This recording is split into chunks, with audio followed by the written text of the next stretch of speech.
السلام علیکم ورحمۃ اللہ وبرکاتہ۔ خطبہ جمعہ مسجد نبوی از ڈاکٹر صلاح البدیر حافظہ اللہ تعالی۔ موضوع مسلم ممالک میں امن، عالمی کھیل اور ہماری ذمہ داری۔ ترجمہ شفقت الرحمن مغل حافظہ اللہ تعالی بتاریخ 13 محرم الحرام 1438 14 اکتوبر 2016۔ تمام تعریفیں اللہ کے لیے ہیں جس نے ہمیں بہت اعلیٰ اور بلند شریعت دی ہے۔ آسانی اور سہولت اس کا شعار ہے، رحمت و شفقت اس کا عنوان ہے۔ میں گواہی دیتا ہوں کہ اللہ کے سوا کوئی حقیقی معبود نہیں، وہ یکتا ہے، اس کا کوئی شریک نہیں۔ یہ گواہی توحید پرستوں کے دلوں میں بہت عظیم گواہی ہے، اور میں یہ بھی گواہی دیتا ہوں کہ ہمارے نبی سیدنا محمد صلی اللہ علیہ وسلم اس کے بندے اور رسول ہیں۔ اللہ تعالیٰ نے آپ کو تمام جہانوں کے لیے رحمت بنا کر ایسی شریعت کے ساتھ بھیجا جو کہ دین حنیف ہے، اور اپنے ماننے والوں کی ضروریات کا اسے اچھی طرح ادراک ہے۔ آپ ہمیشہ اسی شریعت کی دعوت دیتے رہے، نیز اسی شریعت کے دلائل سے اس کا خوب دفاع بھی کیا۔ اس شریعت کے قطعی اصولوں کے ذریعے اس کا تحفظ بھی یقینی بنایا۔ اللہ تعالیٰ آپ پر، آپ کی اولاد اور صحابہ کرام پر رحمتیں سلامتی نازل فرمائے۔ حمد و ثنا کے بعد مسلمانوں، اللہ تعالیٰ سے ڈرو۔ اللہ کا ڈر سب سے بڑی نیکی ہے اور اسی کی اطاعت سے شان بلند ہوتی ہے۔ اے ایمان والو، اللہ سے کما حقہ ڈرو، اور تمہیں موت آئے تو صرف اسلام کی حالت میں۔ سورۃ البقرہ آیت 194۔ مسلمانوں، اللہ کا شکر ادا کرو، نعمتوں اور عنایات پر اسی کی حمد بیان کرو۔ اس نے تم سے مصیبتیں اور آزمائشیں ٹال رکھی ہیں۔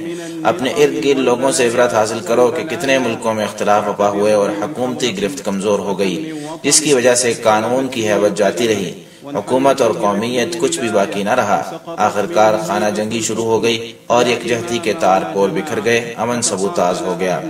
جب امن تباہ ہو جائے تو یہ بہت گراں گزرتا ہے، پھر دوبارہ امن قائم کرنا مشکل ہو جاتا ہے۔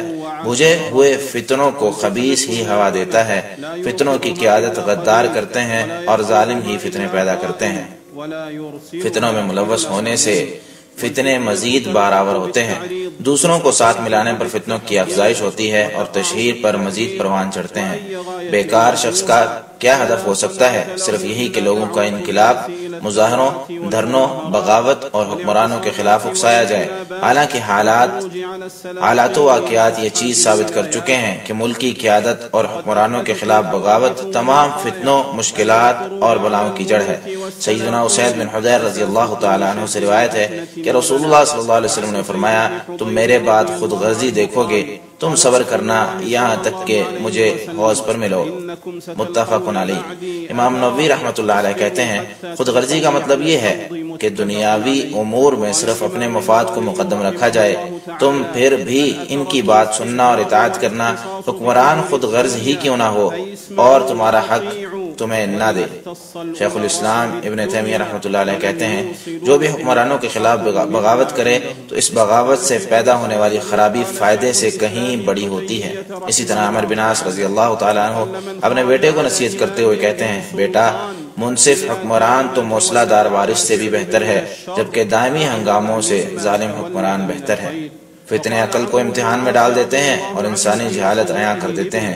جس وقت فتنوں کی وجہ سے خانہ جنگی شروع ہو جائے اور لوگ ہنگامہ آرائی پر اتر آئیں تو خواب بھی چکنا چور ہو جاتے ہیں، قدم پھسل جاتے ہیں۔ علم و حلم سے مزید اور گناہ و زیادتی سے بچنے والوں کے علاوہ سب کی عقل دنگ رہ جاتی ہے۔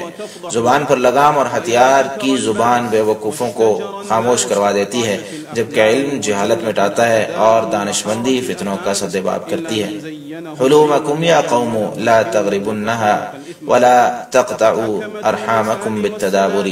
لوگوں بردباری مت چھوڑنا اور نہ ہی بے رخی کرتے ہوئے رشتے توڑنا۔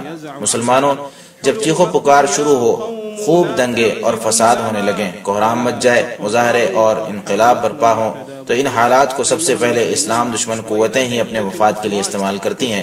ان کی سیاست ہی اس بنیاد پر کھڑی ہے کہ مسلمانوں کے حقوق پامال کیے جائیں، مسلمانوں کی املاک ہڑپ کی جائے، مسلم ممالک پر مسلح چڑھائی کر کے ان کی معیشت تباہ کر دی جائے، مسلمانوں کی دولت لوٹ لی جائے اور مسلم علاقوں میں افراتفری پھیلا دی جائے، صرف اس لیے کہ اپنے مذموم مقاصد میں کامیاب ہو سکیں اور اہداف حاصل کر سکیں۔ عدل اور مبنی بر عدل قوانین و احکام کوئی بھی ایسی قوت قائم نہیں کر سکتی جو ظلم و استبداد کے گھڑے میں گری ہوئی ہو، جو اپنی قوت پر گھمنڈ کی وجہ سے دھوکے میں پڑی ہوئی ہو۔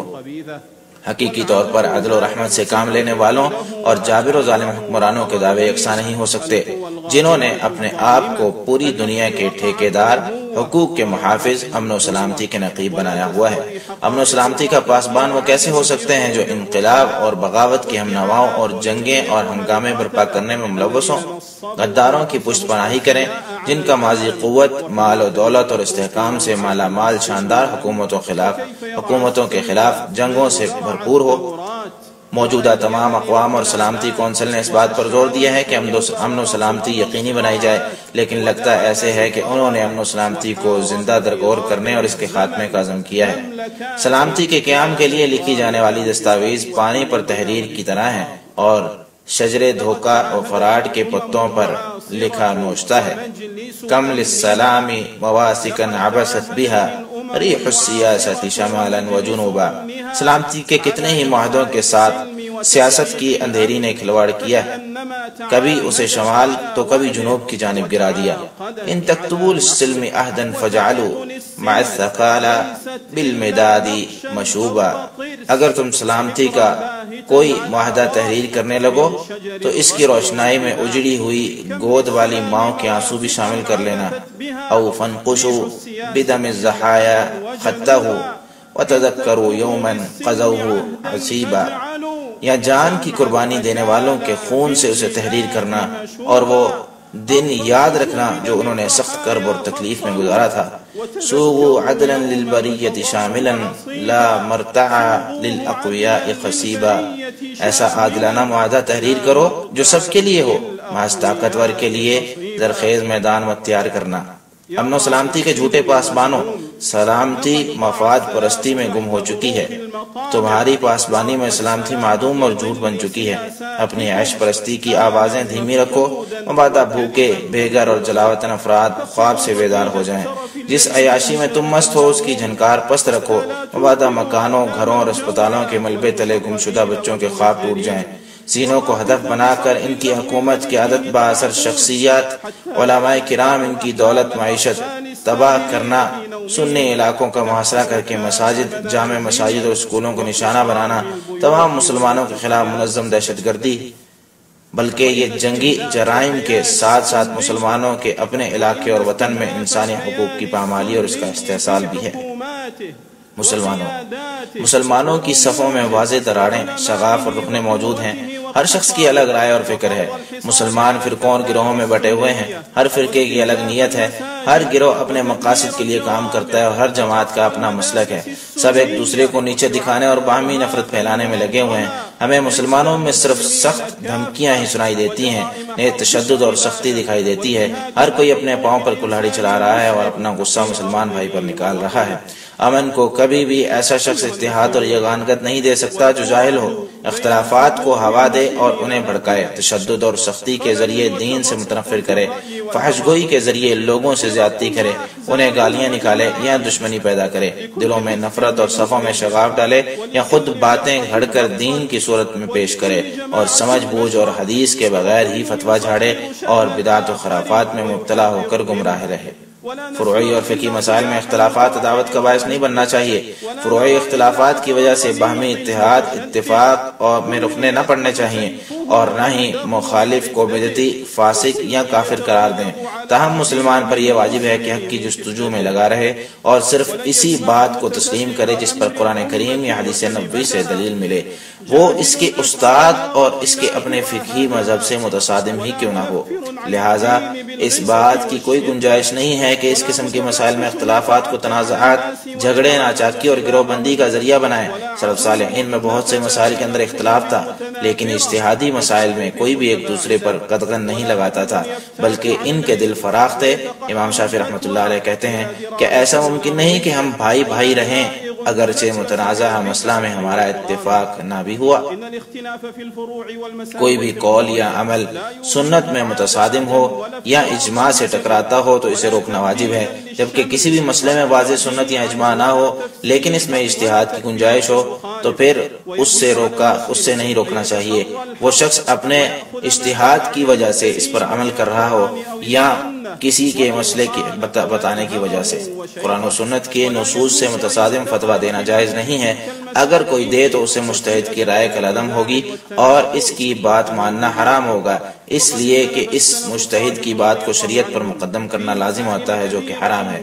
یہ کوئی عقل و دانش والی بات نہیں ہے کہ سنی مذاہب کے درمیان اختلافات کو ہوا دی جائے اور دوسری جانب سنیوں کے دشمن امت کو نقصان پہنچانے کے درپے ہوں، حالانکہ دشمن اور ظالم قوتیں بلا واسطہ یا بالواسطہ باہمی تعاون پر متحد و متفق ہیں۔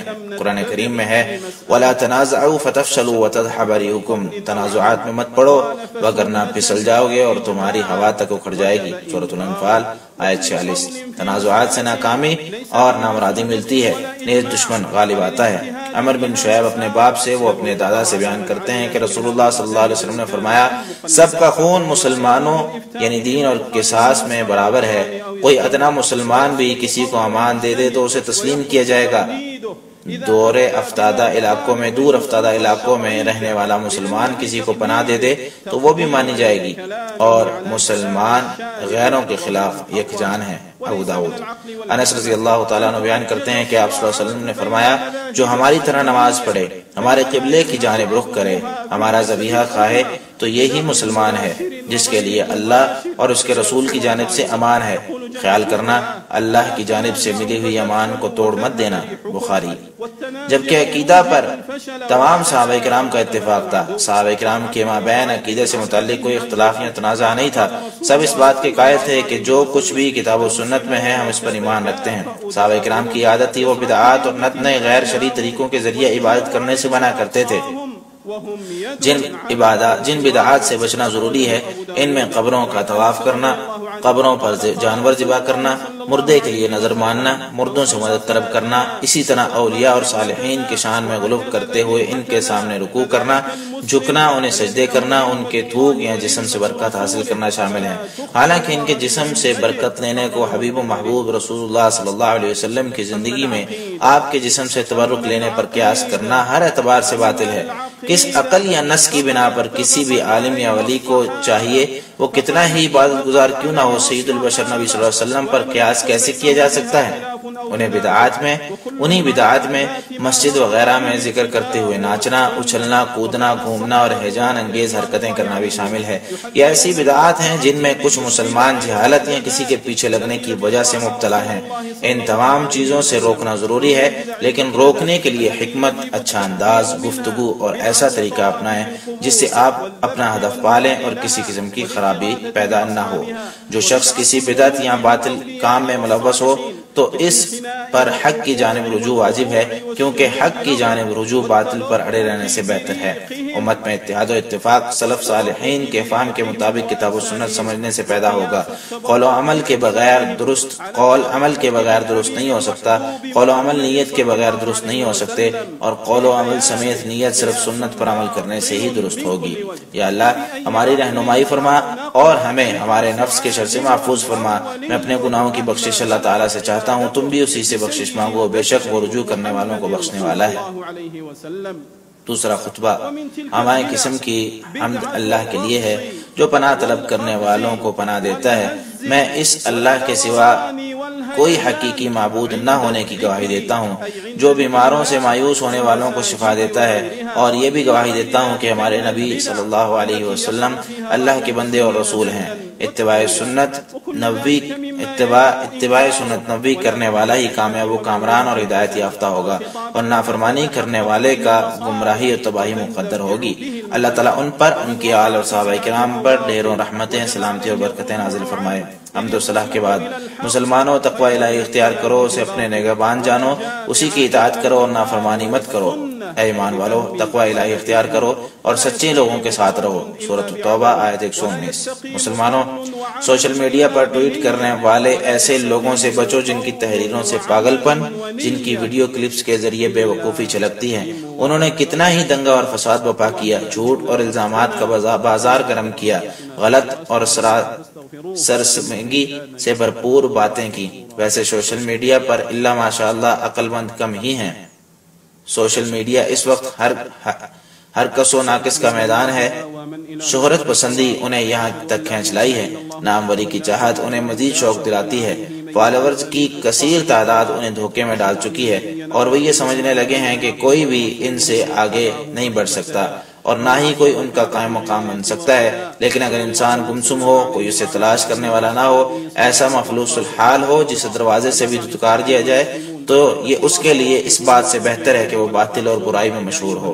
ذرائع ابلاغ میں کام اور ٹویٹ کرنے والوں، اپنے دین اور ملک ملت سعودی عرب کا دفاع کرنا، اپنی قلموں کو امن، استحکام، اتحاد، یگانگت مستحکم بنانے کے لیے استعمال کرو، اور ایسے تمام امور سے باز رہو جو فتنے، فساد، افراتفری، ہنگامے اور بے وقوفانہ اقدامات کا باعث بنے۔ کسی بات کو کہنے یا کرنے سے پہلے اس کی تصدیق لازمی کر لو۔ احمد الہادی شفیع الورا نبی صلی اللہ علیہ وسلم پر بار بار درود و سلام بھیجو۔ جس نے ایک بار درود پڑھا، اللہ اس کے بدلے اس پر 10 رحمتیں نازل فرمائے گا۔ یا اللہ اپنے بندے اور رسول محمد صلی اللہ علیہ وسلم پر درود و سلام نازل فرما، تمام صحابہ کرام، اہل بیت اور تابعین اور تبع تابعین سے راضی ہو جا، اور ان کے ساتھ ساتھ ہم سے بھی راضی ہو جا، یا کریم یا وہاب۔ یا اللہ اسلام اور مسلمانوں کو غلبہ عطا فرما، یا اللہ شرک و مشرکین کو ذلیل و رسوا فرما، دین دشمنوں کو تباہ و برباد فرما۔ یا اللہ ہمارے ملک کو امن و امان کا گہوارہ بنا، اور تمام مسلم ممالک کو امن و سکون عطا فرما۔ یا اللہ ہمارے حکمران کو تیرے پسندیدہ اور تیری رضا کا باعث بننے والے کام کرنے کی توفیق عطا فرما، اور نیکی اور تقوی کے کاموں کے لیے ان کی رہنمائی فرما۔ یا اللہ تمام مسلم حکمرانوں کو تیری شریعت اور سنت نبوی کے نفاذ کی توفیق عطا فرما یا رب العالمین۔ یا اللہ حلب اور شام میں ہمارے مسلمان بھائیوں کی مدد فرما۔ یا اللہ کمزوروں پر رحم فرما۔ یا اللہ انہیں قتل کرنے والوں کے خلاف تو اعلان جنگ فرما۔ یا اللہ انہیں قتل کرنے والوں کے خلاف تو اعلان جنگ فرما۔ یا اللہ انہیں قتل کرنے والوں کے خلاف اعلان جنگ فرما۔ یا اللہ ان پر گولہ باری برسانے والے پر اپنا عذاب، سزا اور پکڑ نازل فرما۔ یا اللہ گولہ باری کرنے والوں کو انہیں کے گولہ بارود سے تباہ کر دے یا رب العالمین۔ یا اللہ پوری دنیا میں کمزور مسلمانوں کو بچا لے یا رب العالمین۔ یا اللہ ہماری سرحدوں کو محفوظ فرما، ہماری فوج کی حفاظت فرما، اور انہیں تیرے اور ان کے دشمنوں پر غلبہ عطا فرما۔ یا اللہ ان میں سے اپنی جانیں نچھاور کرنے والوں کو شہداء میں قبول فرما، اور دعاؤں کو سننے والے زخمیوں کو شفا یاب فرما۔ یا اللہ تمام مریضوں کو شفا یاب فرما، اور آزمائش میں پڑے ہوئے لوگوں کو نجات عطا فرما، قیدیوں کو رہائی نصیب فرما، فوج شدگان پر رحم فرما، اور ہم پر زیادتی کرنے والوں کے خلاف ہمیں کامیابیاں عطا فرما یا رب العالمین۔ یا اللہ ہماری دعاؤں کو قبول فرما، یا اللہ ہماری دعاؤں کو قبول فرما، یا اللہ ہماری دعاؤں کو اپنی بارگاہ میں بلند فرما یا کریم یا عظیم یا رحیم۔ اللهم قاتل من قتلهم، اللهم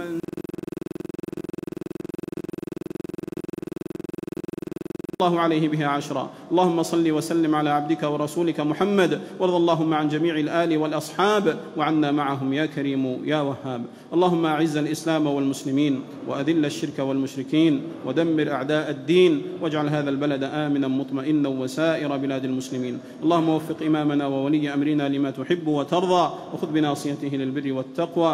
اللهم وفق جميع ولاة أمور المسلمين لتحكيم شرعك واتباع سنة نبيك محمد صلى الله عليه وسلم يا رب العالمين.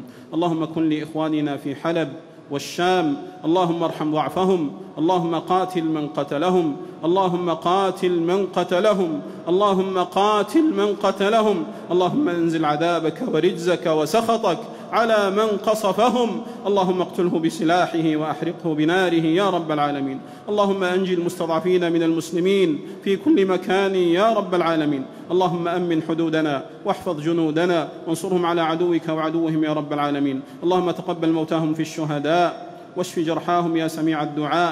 اللهم اشف مرضانا وعاف مبتلانا وفك أسرانا وارحم موتانا وانصرنا على من عادانا يا رب العالمين. اللهم اجعل دعاءنا مسموعا ونداءنا مرفوعا يا كريم يا عظيم يا رحيم.